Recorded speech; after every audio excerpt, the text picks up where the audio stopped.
o Taylor criou um sistema onde mal precisava treinamento, porque as pessoas aprendiam, o on-the-job training era, você olha para o outro e imita o que o outro está fazendo, né? É muito parecido com o que os pássaros fazem. Ele olha para o pássaro do lado e se ajusta onde que tem que ficar em função da posição do outro. O passarinho, na revoada, ele não tem a ideia do todo, ele não sabe globalmente. Ele age localmente. Isso. Ele vê quem é o passarinho que está mais perto dele, né? Ele sente na pele, na pena, a velocidade do ar, né? Então, são todos indicadores, ele só controla indicadores individuais, né? Só que aí a gente vai falar mais para frente como é que isso se transforma numa coerência global, como é que aquele grupo se torna uma revoada e não um monte de pássaro voando à toa, né?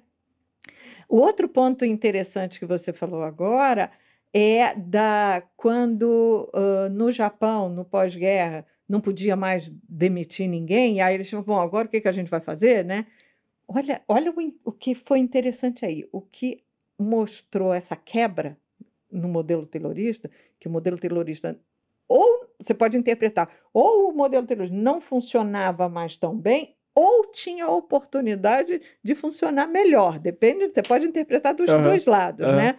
Quando você tem uma relação de longa duração, tipo, você não pode mandar a pessoa embora. Isso. Tá? Você tem a oportunidade de cultivar coisas que você não poderia com um turnover muito alto, né? Então, por uma medida externa, uma restrição externa, ó, não pode mais mandar embora. Criou-se um ambiente, emergiu um ambiente onde você podia treinar melhor, você podia melhorar a interação entre as pessoas, onde um podia aprender melhor com o outro, né? A ideia do multiplicador no modelo japonês. Exato. Né? Exato. O que Sensei, que era o dono da informação, a referência. Exato. Isso você só consegue se você tem relações de longa duração. Tá? Mas agora, chegando nesse ponto, eu acho que eu já posso te explicar como é que a auto-organização funciona. Né? Vamos lá. Mantenham, por favor, meus queridos espectadores, ou telespectadores, antigamente se falava, né, para a televisão, a imagem de uma revoada de pássaros. Olha para o céu e vê se você vê lá um Vzinho, né? Aquela é o arranjo mais funcional, aerodinamicamente, inclusive, né? Para os pássaros se deslocarem, às vezes, por milhares de quilômetros. Né? Como é que aquilo apareceu? Ninguém mandou o pássaro fazer daquele jeito, não tem o pássaro líder que vai na frente. Aquilo se auto-organizou. Os pássaros se auto-organizaram.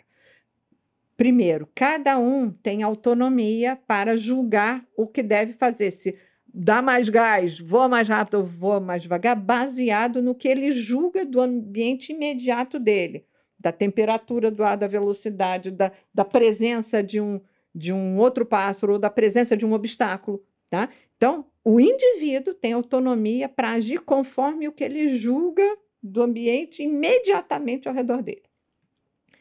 Segundo, eles estão ali por um longo período de tempo, né? Às vezes, dias, semanas, meses, não sei quanto tempo demora, às vezes, para as aves migratórias. Né? Então, são relações mútuas de longa duração que permite que surja espontaneamente o quê? A cooperação. Né? Então, esses pássaros começam a cooperar entre si.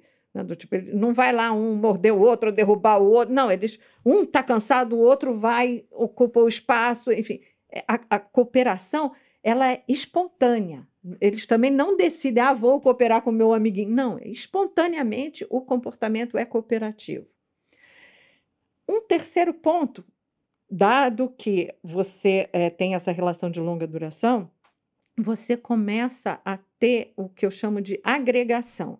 Aquele amontoado de pássaros vira um agregado que recebe até um nome, a gente chama revoada. Né? Quando é peixe, a gente chama cardume. Por quê? Porque ele tem uma coerência, ele tem uma identidade coletiva. tá? Isso é quando o Diego chegou no momento da agregação. Porque, eventualmente, você até vê no céu 1 ou 2 pássaros voando junto, às vezes 3. Aquilo ainda não é um agregado, né? O agregado é quando você vê aquele monte, né? Então, aquele agregado tem vida própria, ele se comporta como um indivíduo num nível de organização superior até, tá? No exemplo das organizações, a gente poderia dizer que um agregado, uma revoada é um departamento dentro de uma empresa. E várias revoadas formam uma organização. Enfim, você pode ir subdividindo, igual a bonequinha russa, né? Uhum. Você tem essas várias camadas da cebola, né? E isso vai ad infinito. Nesse jeito, você consegue ter um crescimento orgânico de uma organização, né? Sem precisar aumentar os níveis hierárquicos. Mas a gente pode falar nisso depois, né? Mas, enfim, e o quarto princípio que são os princípios que eu mostro aqui da gestão adaptativa, da gestão pela complexidade, é a auto-organização. Quando você olha, pronto, você conseguiu que aquele fenômeno se auto-organizasse sem que ninguém dissesse o que era para fazer. Você pode conseguir isso dentro da sua empresa também, né? Claro, seguindo esses princípios e trazendo para a empresa. Cada princípio desse vai ter uma forma ou mecanismos diferentes de atuação, né? Por exemplo, quando você fala em autonomia, uma maneira de dar autonomia das pessoas é primeiro legitimar a autonomia. Tipo, aqui nenhum chefe vai dizer isso, aqui se pode, se não pode, né? Tem regras estabelecidas de convívio. Você cria um ambiente onde a autonomia seja legítima. Um outro ponto importante dentro das organizações humanas é que não é qualquer um que pode ter qualquer nível de autonomia. A autonomia é sempre limitada. E ela é limitada não pelo chefe, não é pelo poder de alguém. Ela é limitada pela própria capacidade, pela competência do indivíduo, ou seja, da sua capacidade em julgar o ambiente em volta.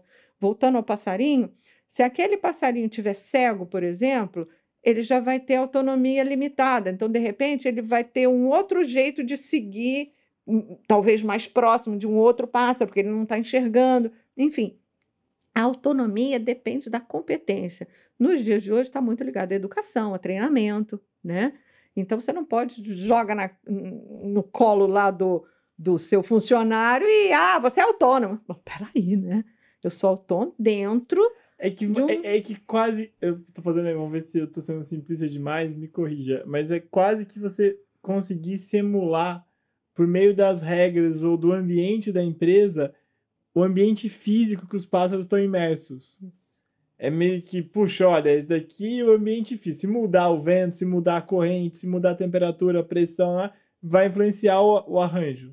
Isso. É a mesma coisa aqui. Então, como é que a gente emula, né? Eu acho que a função, pelo que você está comentando, do gestor, no caso, é justamente isso. É ajudar a organizar ou entender a capacidade de auto-organização daquele coletivo para alcançar o máximo resultado e garantindo o equilíbrio daquilo. Isso, a coerência. A coerência, a comunicação. Equilíbrio em ambiente dinâmico é mais difícil de entender, mas claro que existe equilíbrio dinâmico, mas a harmonia, a coerência, eu acho uma coisa... são palavras melhores, né? E você faz isso fortalecendo o indivíduo, entende? É uma abordagem coletiva, mas é muito individualista também. Isso. Você tem que cultivar a competência do indivíduo. Isso passa por treinamento. Treinamento não um treinamento da tarefa, é educação como um todo, é melhorar a capacidade de julgamento daquele indivíduo, né? Pelo menos dentro daquela área de atuação, enfim, né? A outra coisa são os mecanismos de comunicação, os canais de comunicação, não entre as pessoas só, mas com o mundo fora da organização, se você estiver falando em indústria material, né, concreta, a comunicação dele com o material com que ele está lidando, né? Tem aquela coisa sensorial mesmo. Se você toca nesse jeito e a máquina vibrou, significa que você vai ter que fazer a manutenção. Poxa, isso é um feedback que a máquina dá para o indivíduo. E ele tem que saber entender, interpretar aquele sinal. Ou até né? instrumentalizar o sistema por meio de indicadores, por meio de outras coisas, para ele poder identificar, né? Para ele aprender. Exato. Os indicadores... os indicadores do que você controla o processo, né, também podem ser ajustados para esse tipo de atuação, né?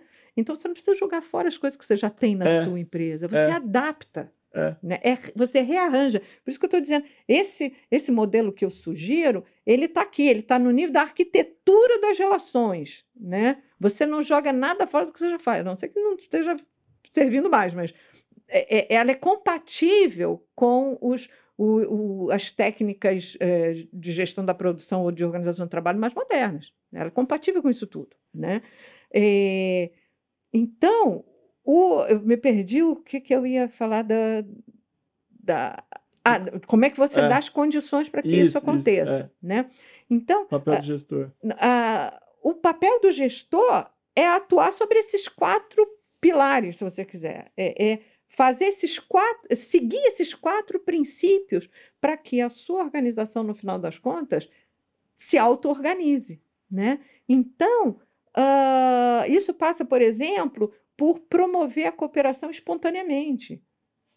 Eu coloco aí no livro, aí na minha tese também, há 20 e tantos anos eu coloquei também, existe a teoria da cooperação, que é uma teoria que vale para sistemas complexos adaptativos em geral, e não só humanos, tipo os organismos, os animais, as células, as bactérias cooperam, as sociedades cooperam em todos os níveis que você imaginar um sistema complexo adaptativo.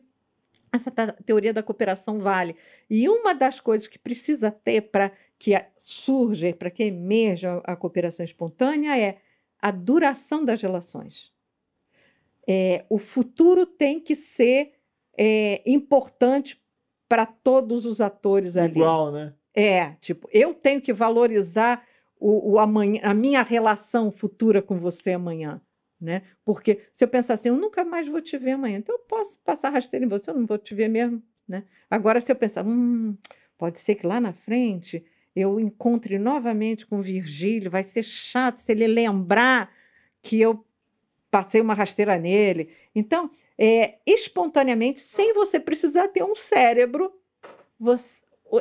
esses indivíduos começam a cooperar. Então, são coisas que você pode, como gestor, criar mecanismos dentro da sua empresa para que essa cooperação surja espontaneamente, né? A agregação tem a ver com... a gente está falando agora de departamentos dentro da empresa, né? A comunicação e a interação entre agregados, entre departamentos. Porque, lembrando, a gente está falando de entidades interdependentes. Sim. Né? Nenhum departamento tem vida própria, senão eles teriam uma empresa. Né? Isso, a organização é um conjunto de processos, a organização como um sistema. Exato, é a visão sistêmica. Né? Então, você vai aprendendo com o gestor, né, que seguir essa linha, pode ir aprendendo como potencializar a auto-organização da sua empresa seguindo esses princípios. Eu não ensino técnica nenhuma, mas, para o bom entendedor, né, você abre a cabeça e você vê que algumas práticas que já existem hoje no mercado de consultoria se aplicam perfeitamente para esse princípio, para aquele princípio. Então, você como gestor, você pode montar o seu pacote. Tá? E você pode, se quiser, contratar consultorias convencionais, mas que aqueles produtos convencionais dessas consultorias, no seu pacote, funciona promovendo a capacidade adaptativa da sua empresa. Né? Então, é uma coisa meio guarda-chuva, só que você tem que entender como é que isso tudo funciona.